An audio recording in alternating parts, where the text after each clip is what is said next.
Good morning all of you. सारे के सारे साथियों को नमस्कार, स्वागत है आज एक बार फिर से आपका कम्युनिटी की दुनिया में। सभी को राधे राधे। कैसे हो? सबके सब बहुत अच्छे हो ना, और अपनी पढ़ाई भी अच्छे से कर रहे। तो आज की क्लास में अपन एक इम्पोर्टेंट टॉपिक स्टार्ट करने जा रहे हैं जिसका नाम है health care delivery system in India. क्या? Health care delivery system in India की इंडिया के अंदर किस तरह से हेल्थ केयर डिलीवरी सिस्टम बनाए हुए हैं, यानी कि किस तरह से स्वास्थ्य सेवाएं दी जाती है। ठीक है, तो एक नया पार्ट स्टार्ट हो रहा है जिसका नाम है health care delivery system in India. तो सबसे पहले अपन देख लेते हैं कि स्वास्थ्य देखभाल डिलीवरी तंत्र यानी कि हेल्थ केयर डिलीवरी सिस्टम, जैसा कि हम पूर्व में अध्ययन कर चुके हैं कि देश में सर्वांगीण विकास के लिए इसमें निवास कर रहे लोगों का स्वस्थ होना अति आवश्यक है। हमने स्वास्थ्य देखभाल के अंदर पढ़ा था कि हर नागरिक का स्वस्थ होना बहुत जरूरी है। हम पहले ही पढ़ चुके हैं कि एक जो देश है उसका आपका विकास देश का विकास, हम पहले ही पढ़ चुके हैं। एक जो स्वस्थ व्यक्ति का विकास जो स्वस्थ व्यक्ति है वो देश के विकास को बहुत ज्यादा प्रभावित करता है। स्वस्थ व्यक्ति स्वयं एवं साथ साथ देश के सामाजिक एवं आर्थिक विकास में भागीदार बनता है। जो एक हेल्दी व्यक्ति होता है, जो स्वस्थ व्यक्ति होता है, वो खुद का भी विकास कर सकता है, साथ साथ में देश का भी विकास कर सकता है। देश के स्वास्थ्य स्तर को उन्नत बनाने के लिए उनमें पूर्व नियोजित यानी प्री प्लान्ड है वेल ऑर्गेनाइज्ड सफिशिएंट तथा अच्छी गुणवत्ता वाली स्वास्थ्य सेवाएं प्रदान करना बहुत जरूरी है। देश की ऐसे कोविड था जो अचानक आ गया था, इमरजेंसी में आ गया। कोविड थी, एक इमरजेंसी सिचुएशन थी, अचानक आ गया था। इसके लिए हम पहले से तैयार नहीं थे, हमें नहीं पता था कैसे वैक्सीन बननी है, क्या वायरस है क्या नहीं है। अचानक आ गया था, इसलिए क्या था, हमारी इतनी जान और मान हानि हुई थी। कोविड के अंदर इतनी जान का नुकसान हुआ था।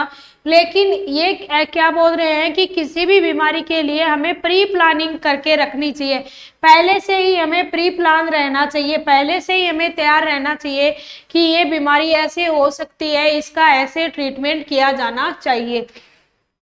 तो स्वास्थ्य सेवाओं के लिए हर स्वास्थ्य सेवा है वो प्री प्लान्ड होनी चाहिए, पहले से ही प्लान्ड होनी चाहिए, अच्छी क्वालिटी वाली होनी चाहिए। और क्या होनी चाहिए आपका,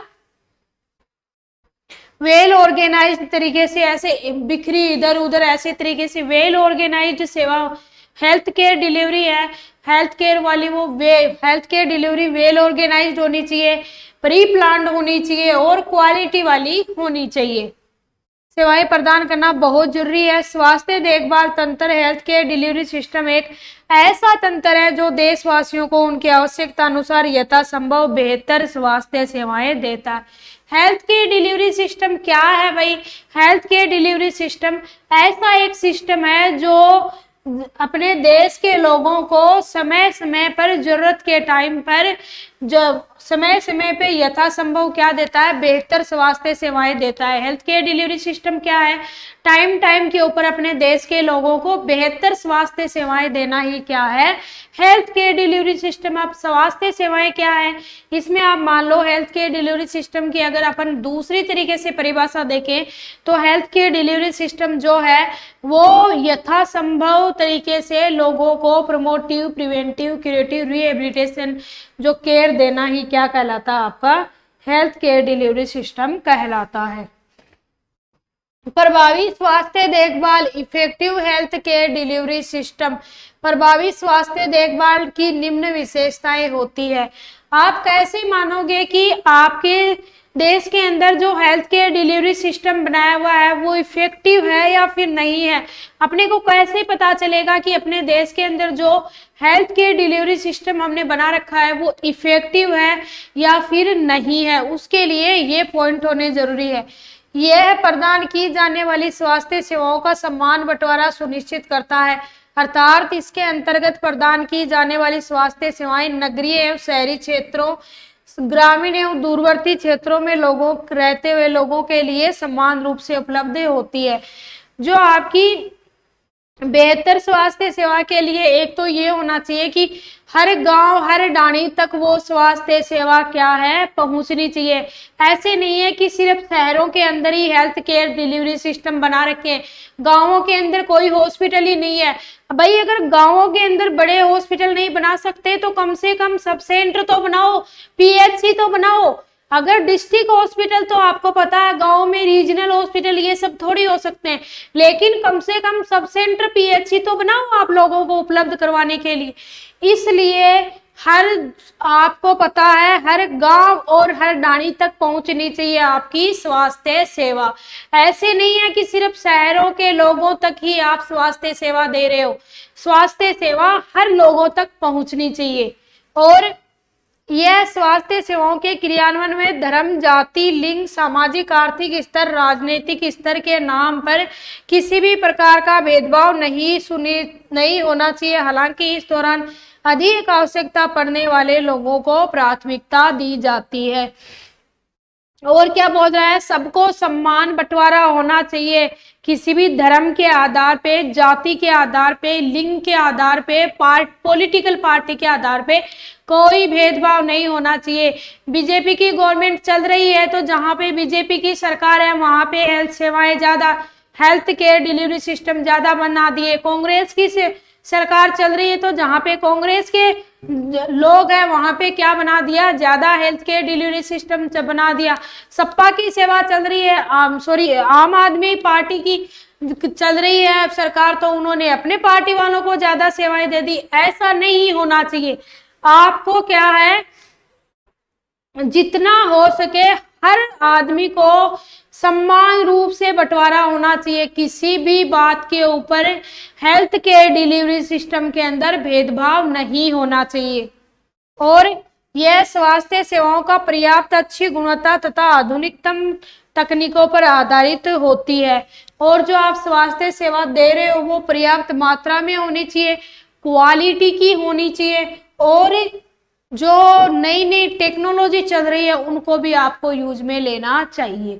तो पर्याप्त होनी चाहिए, जितनी जरूरत है जरूरत के हिसाब से होनी चाहिए उपलब्ध, और नई नई टेक्नोलॉजी को भी काम में लेना चाहिए। यह उपलब्ध संसाधनों, मानव सामग्री, धन के बेहतर उपयोग को सुनिश्चित करता है। मेन मनी और मटेरियल का जितना ज्यादा हो सके आप जितना उपयोग कर सकते हो उनको उतना उपयोग में कर लेना चाहिए आपको। मेन मटेरियल और मनी यानी कि मानव संसाधन और धन जितना आप काम में ले सकते हो उतना काम में लेना चाहिए।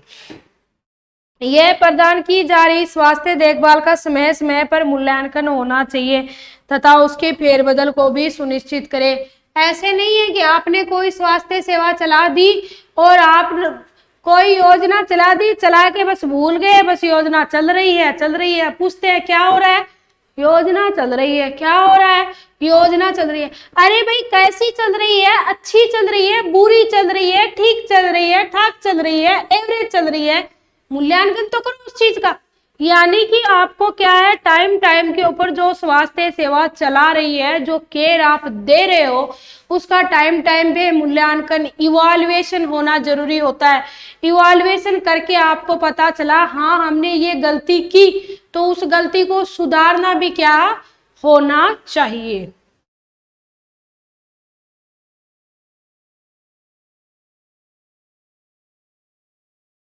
ठीक है, तो इसके अंदर अपन देख लेते हैं कि क्या क्या होते हैं इफेक्टिव हेल्थ केयर को देने के लिए। तो बोलो देखिए बच्चों क्या क्या होते हैं इफेक्टिव केयर को देने के लिए। आपको सामने दिखाई दे रहा है ना, इफेक्टिव केयर देने के लिए कौन कौन सी चीजें होना जरूरी होता है। तो क्या होना जरूरी होता है, एक तो क्या सम्मान बंटवारा होना चाहिए, गांव शहरों हर जगह पे आपकी हेल्थ सेवाएं पहुंचनी चाहिए। और उसके बाद में क्या होना चाहिए, यह स्वास्थ्य सेवाओं के धर्म, जाति इनके आधार पे क्या नहीं होना चाहिए, भेदभाव नहीं होना चाहिए। और जितना हर जगह पे ये स्वास्थ्य सेवा क्या होनी चाहिए, पहुंचनी चाहिए हमारी स्वास्थ्य सेवाएं। एक तो स्वास्थ्य सेवाएं हर जगह पहुंचनी चाहिए, हर गांव डाणी तक पहुंचनी चाहिए। और क्या था, जाति धर्म इनके आधार पे कोई भेदभाव नहीं होना चाहिए।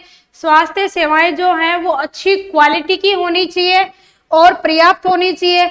उपलब्ध जो संसाधन है उनका अच्छी तरीके से यूज होना चाहिए और जो प्रदान की जा रही है स्वास्थ्य सेवा उनका टाइम टाइम पे क्या होना चाहिए, मूल्यांकन होना चाहिए। उसके बाद हम देख रहे हैं कि जो अपना हेल्थ केयर डिलीवरी सिस्टम है वो कितने से कौन कौन से टाइप का होता है। तो अपना हेल्थ केयर डिलीवरी सिस्टम अपने इंडिया में कितने टाइप का चल रहा है। एक तो आपका है पब्लिक हेल्थ सेक्टर, सार्वजनिक स्वास्थ्य सेक्टर।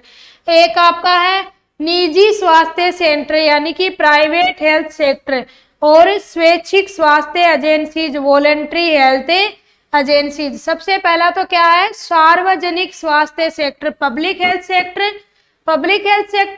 प्राइवेट हेल्थ सेक्टर और वॉलेंट्री हेल्थ सेक्टर। तो कौन कौन से हैं अपनी इंडिया में कितने टाइप के delivery system, health care delivery system चल रहे हैं, कौन कौन से टाइप के हेल्थ केयर डिलीवरी सिस्टम है, किन किन टाइप से सेवाएं दी जाती है।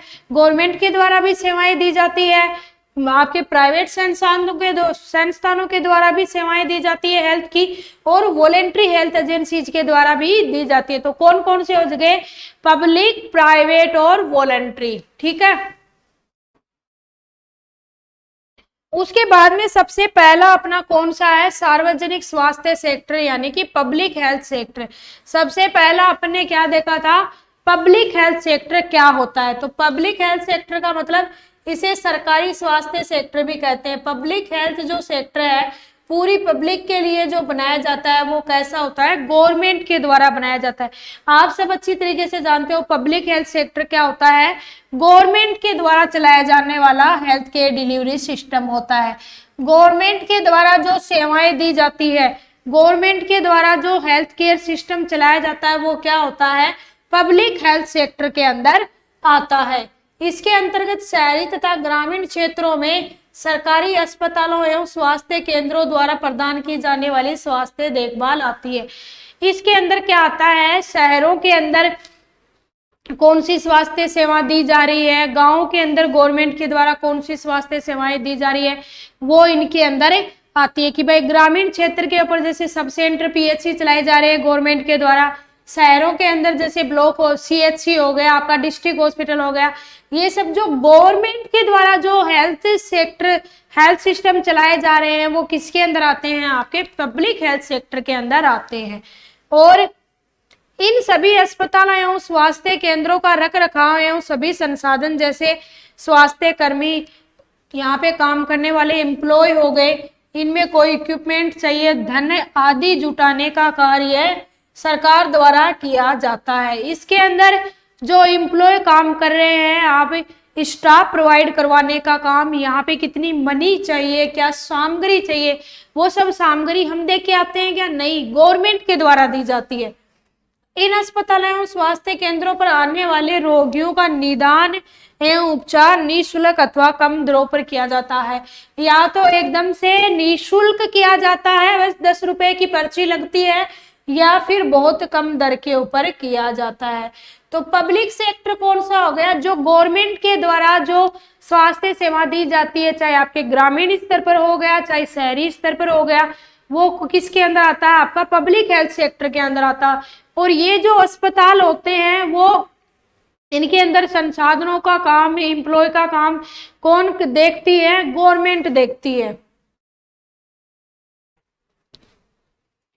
उसके बाद में सार्वजनिक स्वास्थ्य सेक्टर के अंतर्गत प्रदान की जाने वाले स्वास्थ्य देखभाल को मुख्य 5 भागों के अंदर बांटा गया है। जो अपने पब्लिक हेल्थ सेक्टर जो होता है ना, उसके अंदर पब्लिक हेल्थ सेक्टर के अंदर कौन कौन सी हेल्थ केयर डिलीवरी सिस्टम बना हुआ है उसको अपन 5 भागों में बांटते हैं। भाई गवर्नमेंट के द्वारा कौन कौन से हेल्थ केयर डिलीवरी सिस्टम चलाए जा रहे हैं उसको अपन 5 भागों के अंदर डिवाइड करते हैं।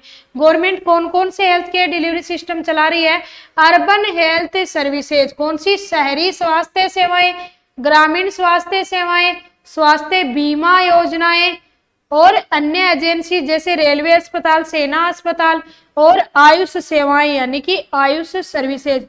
तो फटाफट बोलो बच्चों कौन कौन से हैं। सबसे पहली अर्बन हेल्थ सर्विसेज, क्या, अर्बन हेल्थ, एक तो शहर में जो हेल्थ हेल्थ से रिलेटेड सर्विसेज चलाई जाती है तो अर्बन हेल्थ सर्विसेज, गांव में रूरल हेल्थ सर्विसेज, और हेल्थ इंश्योरेंस योजनाएं जो आपकी इंश्योरेंस के लिए हेल्थ इंश्योरेंस योजनाएं चलाई जाती है, और अदर एजेंसी जैसे रेलवे हॉस्पिटल हो गया, मिलिट्री हॉस्पिटल हो गया, और आयुष सर्विसेज। तो अर्बन हेल्थ, ग्रामीण हेल्थ, हेल्थ इंश्योरेंस, और रेलवे और मिलिट्री हॉस्पिटल, और आयुष सर्विसेज। सबसे पहला अपन देख रहे हैं आपका शहरी स्वास्थ्य सेवाएं यानी कि urban health services. Urban health services क्या होता है, तो एक तो इसके अंदर आते हैं आपके विशेषज्ञ अस्पताल, एक तो इसमें स्पेशलाइज्ड हॉस्पिटल आते हैं। शहरों के अंदर स्पेशलाइज्ड हॉस्पिटल होते हैं, गांवों के अंदर थोड़ी होते हैं, नहीं होते। शहरों में स्पेशलाइज्ड हॉस्पिटल, ये अस्पताल किसी एक प्रकार की बीमारी के निदान एवं उपचार हेतु विशेषज्ञ स्पेशलाइज्ड सेवाएं प्रदान करते हैं। किसी एक स्पेशल बीमारी के उपचार के लिए कैंसर मैनेजमेंट, कैंसर के मैनेजमेंट का हॉस्पिटल है, एक स्पेशल बीमारी के उपचार के लिए स्पेशल सर्विसेज देते हैं। उदाहरण के तौर पर कैंसर अस्पताल, चेस्ट एंड टीबी अस्पताल, हृदय रोग अस्पताल आदि। Cancer hospital, chest end TB hospital, हृदय रोग अस्पताल। देश के कई महानगरों तथा बड़े शहरों में इस प्रकार के अस्पताल होते हैं, छोटे शहरों में नहीं होते। और आपका होता है एक टीचिंग अस्पताल। कौन सा? टीचिंग अस्पताल। टीचिंग अस्पताल कौन सा होता है? इसमें मेडिकल कॉलेजों से जुड़े अस्पताल शामिल है, जहां पे हॉस्पिटल के साथ साथ टीचिंग भी करवाई जाती है, जो अपने मेडिकल कॉलेज से रिलेटेड हॉस्पिटल होते हैं। इन अस्पतालों में लोगों को डायग्नोस्टिक, उपचारात्मक स्वास्थ्य सेवाएं देने के साथ साथ मेडिकल, नर्सिंग तथा पैरामेडिकल विद्यार्थियों के का प्रशिक्षण भी करवाया जाता है। जो टीचिंग जो हॉस्पिटल होते हैं वहां पे बीमारियों के उपचार और ट्रीटमेंट के साथ साथ जो नर्सिंग, पैरामेडिकल, जो मेडिकल के स्टूडेंट्स होते हैं उनकी ट्रेनिंग भी करवाई जाती है। एमबीबीएस, नर्सिंग, ये सब भी करवाया जाता है टीचिंग हॉस्पिटल में। जिला अस्पताल, डिस्ट्रिक्ट हॉस्पिटल होता है एक, ये अस्पताल जिला स्तर पर स्वास्थ्य सेवाओं का क्रियान्वयन करता है। विशेषज्ञ एवं टीचिंग अस्पतालों की तरह यहाँ भी आउटडोर ओपीडी एवं आईपीडी सुविधाएं होती है। विशेषज्ञ अस्पताल, टीचिंग अस्पताल तथा जिला अस्पताल यहाँ रेफर किए गए मरीजों को सुविधाएं भी प्रदान करता है। जो विशेषज्ञ अस्पताल, टीचिंग अस्पताल, जिला अस्पताल यहाँ पर रेफर किए लोगों को सेवा प्रदान करता है। उसके बाद में आपका है सैटेलाइट हॉस्पिटल। ये अस्पताल शहरी क्षेत्रों तथा जिला क्षेत्र पर लोगों को क्या करता है? सेवाएं देता है, सैटेलाइट हॉस्पिटल। और डिस्पेंसरीज, शहरी क्षेत्रों में सरकारी डिस्पेंसरीज माइनर डिसऑर्डर के निदान, डायग्नोसिस एवं ट्रीटमेंट में महत्वपूर्ण भूमिका निभा रहे हैं। यहाँ पे ओनली ओपीडी सर्विसेज होती है। जो जिला अस्पताल हो गए और जो अपने सैटेलाइट हॉस्पिटल हो गए उसके अंदर ओपीडी और आईपीडी दोनों सर्विसेज होती है। लेकिन डिस्पेंसरी के अंदर जैसे जो माइनर बीमारियां होती हैं उनके लिए क्या बनाई हुई होती है? उनके लिए डिस्पेंसरी बनाई हुई होती है। माइनर बीमारियों के ट्रीटमेंट के लिए डिस्पेंसरी बनाई जाती है। यहाँ पे सिर्फ ओपीडी सर्विसेज चलती है, यहाँ पे आईपीडी सर्विसेज नहीं चलती है। इसके अलावा शहरी क्षेत्रों में मातृ एवं शिशु स्वास्थ्य केंद्र, परिवार स्वास्थ्य केंद्र, शहरी स्वास्थ्य पोस्ट आदि के द्वारा भी स्वास्थ्य सेवाओं का क्रियान्वयन किया जा रहा है। और उसके बाद में क्या है? राष्ट्रीय स्वास्थ्य कार्यक्रमों का क्रियान्वयन। ठीक है, उसके लिए एक राष्ट्रीय स्वास्थ्य सेवाओं कार्यों का क्रियान्वयन करने के लिए भी हॉस्पिटल होता है। स्वतंत्रता प्राप्ति के पश्चात केंद्र सरकार ने विभिन्न बीमारियों के प्रभावी रूप से नियंत्रण एवं रोकथाम हेतु तथा कुछ बीमारियों के उन्मूलन, इराडिकेशन हेतु विभिन्न राष्ट्रीय स्वास्थ्य कार्यक्रम प्रारंभ किए हैं। इन स्वास्थ्य कार्यक्रमों का शहरी क्षेत्र में भी प्रभावी क्रियान्वयन कर संबंधित बीमारियों की रोकथाम हेतु प्रयास किए जाते हैं। शहरी क्षेत्रों के जो आपको पता है गवर्नमेंट के द्वारा बहुत सारी बीमारियों को रोकने के लिए, उनको कंट्रोल करने के लिए बहुत सारे कार्यक्रम चलाए जा रहे हैं। तो अपने जो शहरी क्षेत्रों के अंदर भी इन बीमारियों को कंट्रोल करने के लिए, रोकने के लिए एक स्पेशल, और जैसे आप मान लो एक यूनिट या फिर health care service delivery system बना हुआ होता है। जैसे मलेरिया को रोकने के लिए, लेप्रोसी को रोकने के लिए, ट्यूबरकुलोसिस को रोकने के लिए बनाए गए हैं। उसके बाद में आपका आता है रूरल हेल्थ सर्विसेज। क्या है? रूरल हेल्थ सर्विसेज, ग्रामीण स्वास्थ्य सेवाएं। शहरी स्वास्थ्य सेवाएं आप पढ़ चुके हो कि शहरी स्वास्थ्य सेवाओं के अंदर क्या आते हैं। तो शहरी स्वास्थ्य सेवाओं के अंदर अपन ने देख ही लिया था कि शहरों के अंदर जैसे बड़े अस्पताल होते हैं, आपके मेडिकल कॉलेज होते हैं। शहरों के अंदर क्या क्या बने होते हैं, एक तो आपके जैसे बड़े अस्पताल बने हुए होते हैं, मेडिकल कॉलेज बने हुए होते हैं, जिला अस्पताल बना हुआ हो गया, आपके कोई भी कार्यक्रम के नियोजन से संबंधित कोई यूनिट बनी हुई होगी, डिस्पेंसरी बनी हुई होगी, ये सब होते हैं। अब अपन देख रहे हैं ग्रामीण क्षेत्रों के अंदर कौन कौन से हेल्थ सर्विसेज होती है। ग्रामीण क्षेत्रों में सरकारी क्षेत्र के अंतर्गत स्वास्थ्य सेवाओं का इम्प्लीमेंटेशन 4 स्तरों पर किया जाता है। ग्रामीण लेवल पे 4 स्तरों पर किया जाता है। कौन कौन से स्तर पर, ग्राम स्तर पर, सबसे पहले तो विलेज लेवल पर अपने ग्राम स्तर पर क्या किया जाता है, ग्राम स्तर पर स्वास्थ्य सेवाओं का क्रियान्वयन ग्राम स्वास्थ्य मार्गदर्शक, प्रशिक्षित दाई, आंगनवाड़ी कार्यकर्ता तथा आशा द्वारा किया जाता है। एक ग्राम स्तर पर किसके द्वारा काम किया जाता है, आपके कोई प्रशिक्षित मार्गदर्शक हो गए, आशा हो गई, दाई हो गई, इनके द्वारा क्या किया जाता है, ग्राम स्तर पर स्वास्थ्य की देखभाल की जाती है। ग्राम स्तर पर दाई हो गई, आशा हो गई, प्रशिक्षित कोई वर्कर हो गई।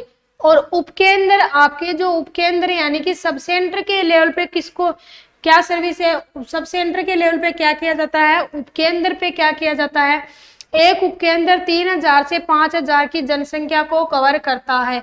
एक सब सेंटर कितनी जनसंख्या को कवर करता है, 3000 से 5000 की जनसंख्या को कवर करता है। यहाँ स्वास्थ्य सेवाएं प्रदान करने के लिए एक महिला स्वास्थ्य कार्यकर्ता तथा एक पुरुष स्वास्थ्य कार्यकर्ता होता है। एक तो महिला स्वास्थ्य कार्यकर्ता होता है और एक पुरुष स्वास्थ्य कार्यकर्ता होता है। प्राथमिक स्वास्थ्य केंद्र पीएचसी, उसके बाद में ग्रामीण लेवल के ऊपर देख रहे हैं, ग्रामीण लेवल के ऊपर कितने भागों में विभाजित किया है, 4 भागों में विभाजित किया है। ग्रामीण लेवल पे 4 आते हैं। आपका ग्राम स्तर पे क्या होता है, जैसे दाई हो गई, हेल्थ आपके आशा हो गई, ये सब हो गए। एक आपका होता है सब सेंटर लेवल पे, उसके बाद में आपका आता है पीएचसी लेवल पे, प्राथमिक स्वास्थ्य केंद्र पे।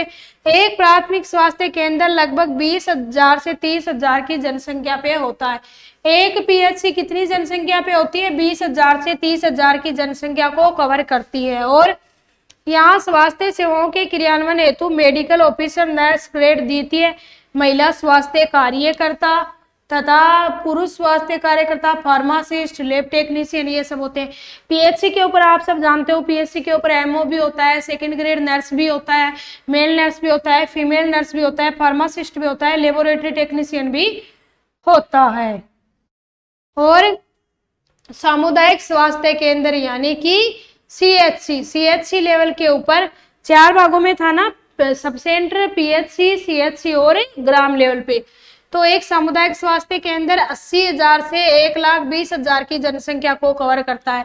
सीएचसी कितनी पॉपुलेशन को कवर करती है, 80,000 से 1,20,000 तक की जनसंख्या को कवर करती है। 80,000 से 1,20,000 तक की जनसंख्या को कवर करती है। और सामुदायिक स्वास्थ्य केंद्र प्रथम रेफरल यूनिट भी कहा जाता है। हम पहले ही पढ़ चुके हैं कि फर्स्ट रेफरल यूनिट किसको बोलते हैं, सीएचसी को बोलते हैं। एग्जाम का क्वेश्चन है, इसलिए अच्छे से याद रख कर लेना।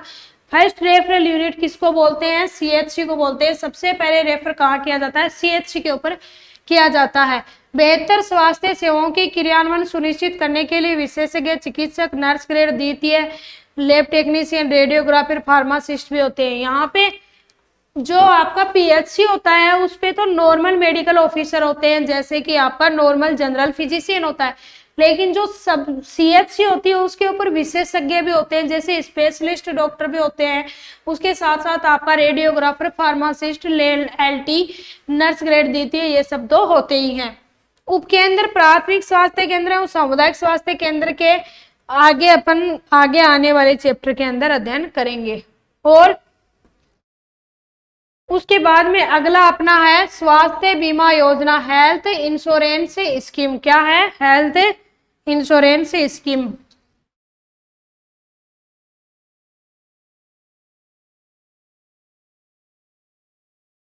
ये अपन आगे वाली क्लास में पढ़ लेंगे, वरना बहुत ज्यादा हो जाएगा आपका, बहुत ज्यादा टॉपिक हो जाएंगे तो फिर आपको क्या है, बहुत सिस्टम हो जाएगा, यानी कि मतलब बोर हो जाओगे। तो फिर अपन एक बार फिर से अपन रिवीजन कर लेते हैं कि आज की क्लास में अपन ने क्या क्या पढ़ा। तो क्या देखा था, सबसे पहले अपन ने health care delivery system in India, कि अपनी इंडिया में कौन कौन से हेल्थ केयर डिलीवरी सिस्टम में चल रहे हैं। तो सबसे पहला अपन क्या है कि हेल्थ केयर डिलीवरी सिस्टम क्या होता है। तो अपन ने पढ़ा था कि स्वास्थ्य जो है एक देश के पूरी तरीके से विकास करने के लिए देश के लोगों का स्वस्थ होना बहुत जरूरी है। एक स्वस्थ व्यक्ति अपने विकास के साथ साथ पूरे देश के विकास में भी भागीदार होता है। और अपन ने देखा था कि हेल्थ केयर डिलीवरी जो एक देश को क्या है, जो हेल्थ केयर डिलीवरी जो है वो वेल प्री प्लान्ड, पहले से ही प्लान की हुई होनी चाहिए और क्वालिटी वाली होनी चाहिए और वेल ऑर्गेनाइज्ड वाली हेल्थ केयर डिलीवरी सिस्टम होनी चाहिए। हेल्थ केयर डिलीवरी सिस्टम क्या है, जो स्वास्थ्य सेवाएं प्रदान की जाती है वो ही क्या है, आपका हेल्थ केयर डिलीवरी सिस्टम है। और एक देश जो है वो हर संभव हमेशा कोशिश करता है कि अपने लोगों के स्वास्थ्य हेल्थ केयर डिलीवरी सिस्टम और देशवासियों की आवश्यकता अनुसार और बेहतर स्वास्थ्य के लिए अच्छा हेल्थ केयर डिलीवरी सिस्टम बना सके। और प्रभावी हेल्थ केयर डिलीवरी सिस्टम देने के लिए क्या हमारे पास कैरेक्टरिस्टिक थे कि एक तो जो आपका हेल्थ केयर डिलीवरी सिस्टम हर गांव, हर डाणी, हर शहर तक होना चाहिए और जाति धर्म इनके आधार पे भेदभाव नहीं होना चाहिए। जरूरत के आधार पर्याप्त अच्छी गुणवत्ता वाली हेल्थ सर्विसेज होनी चाहिए। उपलब्ध संसाधनों का अच्छी तरीके से काम यूज होना चाहिए और स्वास्थ्य सेवाओं के अंदर क्या टाइम के ऊपर मूल्यांकन भी होना चाहिए। उसके बाद में कौन कौन से हेल्थ केयर डिलीवरी सिस्टम होते हैं, एक तो पब्लिक सेक्टर में, एक प्राइवेट सेक्टर में और एक वॉलंटरी हेल्थ एजेंसीज। कौन कौन सा होता है बताओ देखे, अरे बोलो बच्चों, पब्लिक सेक्टर, प्राइवेट सेक्टर और वॉलंटरी हेल्थ एजेंसीज। कौन कौन सा, पब्लिक, प्राइवेट और वॉलंटरी हेल्थ एजेंसी। सबसे पहले अपन ने पढ़ा था public health sector. Public health sector क्या होता है, इसे सरकारी स्वास्थ्य क्षेत्र भी कहा जाता है। पब्लिक हेल्थ सेक्टर किसके द्वारा बनाया जाता है, गवर्नमेंट के द्वारा बनाया जाता है। गवर्नमेंट के द्वारा गाँव में और शहरों के अंदर क्या चलाए जा रहे, अलग अलग हेल्थ केयर डिलीवरी सिस्टम चलाए जा रहे हैं और इनके अंदर स्टाफ एम्प्लॉय देने का काम, संसाधन देने का काम कौन करती है, गवर्नमेंट करती है। और यहाँ पे आने वाले रोगियों का इलाज कैसा होता है, निःशुल्क या फिर बहुत ही कम दर के अंदर होता है। पब्लिक हेल्थ सेक्टर को 5 भागों के अंदर बांटा था, कौन सा, शहरी स्वास्थ्य सेवाएं, ग्रामीण स्वास्थ्य सेवाएं, स्वास्थ्य बीमा योजना, अन्य एजेंसी और आयुष सेवाएं, यानी कि urban health services, rural health services, health insurance scheme और अन्य एजेंसीज में जैसे रेलवे हॉस्पिटल, मिलिट्री हॉस्पिटल और आयुष सर्विसेज। सबसे पहला अपन ने पढ़ा था अर्बन हेल्थ सर्विसेज के अंदर, अर्बन हेल्थ शहरों के अंदर एक तो विशेषज्ञ हॉस्पिटल होते हैं, कौन से, विशेषज्ञ हॉस्पिटल, स्पेशलाइज्ड हॉस्पिटल, जैसे कैंसर का कोई पर्टिकुलर हॉस्पिटल है, चेस्ट का कोई पर्टिकुलर हॉस्पिटल है, टीबी का कोई पर्टिकुलर हॉस्पिटल है। टीचिंग अस्पताल क्या होता है, टीचिंग अस्पताल के अंदर ट्रीटमेंट और डायग्नोसिस के साथ साथ जो नर्सिंग, पैरामेडिकल के और मेडिकल के जो बच्चे होते हैं उनको ट्रेनिंग भी करवाई जाती है। उसके बाद में अपन ने देखा था जिला अस्पताल के अंदर क्या होता है, जिला अस्पताल में ओपीडी और आईपीडी दोनों तरह की सर्विसेज चलती है। ओपीडी आईपीडी दोनों तरह की सर्विसेज चलती है और अपने पीएचसी सीएचसी से रेफर हुए पेशेंट यहाँ पे आते हैं। सैटेलाइट हॉस्पिटल भी क्या है, आपके जिला स्तर पर चलाए जाते हैं। डिस्पेंसरीज में क्या होता है, डिस्पेंसरीज में ये फर्क है, ये माइनर डिसऑर्डर के लिए होता है और इसके अंदर मेनली क्या, एक तो डिस्पेंसरी माइनर डिसऑर्डर के लिए होती है और मेनली इसके अंदर ओपीडी सर्विसेज दी जाती है। इसके अलावा शहरी क्षेत्रों में मातृ एवं शिशु कल्याण केंद्र भी चलाए जाते हैं, family welfare centre, reproductive health centre, maternal and child health care centre, ये भी बनाए जाते हैं शहरों के अंदर। और राष्ट्रीय स्वास्थ्य कल्याण कार्यक्रमों का क्रियान्वयन, जो स्वास्थ्य कल्याण के जो कार्यक्रम चला जा रहे हैं उनके क्रियान्वयन के लिए भी सेंटर बनाए हुए होते हैं। कहाँ पे, आपके शहरी क्षेत्रों में, जैसे मलेरिया को रोकने का प्रोग्राम, लेप्रोसी को रोकने का प्रोग्राम, ट्यूबरकुलोसिस को रोकने का प्रोग्राम। उसके बाद में रूरल हेल्थ सर्विसेज कौन सी होती है? रूरल हेल्थ सर्विसेज जो होती है आपके ग्रामीण क्षेत्र के अंदर, रूरल हेल्थ सर्विसेज जो होती है उनको 4 भागों में विभाजित किया गया है। सबसे पहला तो क्या है, एक तो आपका होता है ग्राम स्तर पर। किस पे? ग्राम स्तर पर। एक तो आपको सर्विसेज दी जाती है ग्राम स्तर पे, यानी कि ग्रामीण लेवल पे। ग्रामीण लेवल पे कौन होता है? जैसे प्रशिक्षित दाई हो गई, आशा हो गए, या फिर प्रशिक्षित कोई वर्कर हो गया। उसके बाद में आपका आता है सब सेंटर के ऊपर। एक गांव के अंदर क्या होता है? सब सेंटर होता है। सब सेंटर क्या है? सब सेंटर 3000 से 5000 की पॉपुलेशन को कवर करता है। आगे अपन सब सेंटर के बारे में पूरी तरीके से, सब सेंटर के बारे में आगे अपन पूरी तरीके से ब्रॉड लेवल में पढ़ने वाले हैं, लेकिन फिर भी आप मोटे मोटे तौर पे इस पे देख लो कि जो सब सेंटर कौन से हेल्थ केयर डिलीवरी सिस्टम के अंदर आता है। सबसे पहला तो ये पता होना चाहिए सब सेंटर आपके द्वारा बनाया गया है क्या? नहीं, सब सेंटर गवर्नमेंट के द्वारा बनाया गया है, यानी कि पब्लिक हेल्थ सेक्टर में आता है। और सब सेंटर जो है वो ग्रामीण लेवल के ऊपर आता है। और क्या होती है? एक होती है आपकी पीएचसी होती है। पीएचसी के अंदर क्या होते हैं? जैसे जनरल फिजिशियन, रेडियो, आपके एलटी, नर्स ग्रेड सेकंड, ये सब होते हैं। उसके बाद में अपन ने देखा था सामुदायिक स्वास्थ्य केंद्र यानी कि सीएचसी। सीएचसी कितनी पॉपुलेशन को कवर करती है? 80,000 से 1 लाख से 20,000 की पॉपुलेशन को कवर करती है। और यहाँ पे और बेहतर स्वास्थ्य सेवा देने के लिए जैसे विशेषज्ञ चिकित्सक या नर्स ग्रेड द्वितीय, रेडियोग्राफर, फार्मासिस्ट, ये सब होते हैं। और फर्स्ट रेफरल यूनिट किसको बोलते हैं? आपकी सीएचसी को बोलते हैं। उसके बाद में आगे का टॉपिक अपन आगे की क्लास में पढ़ेंगे। तो thanks to all of you. आज की क्लास में अपन इतना ही पढ़ेंगे। Thank you.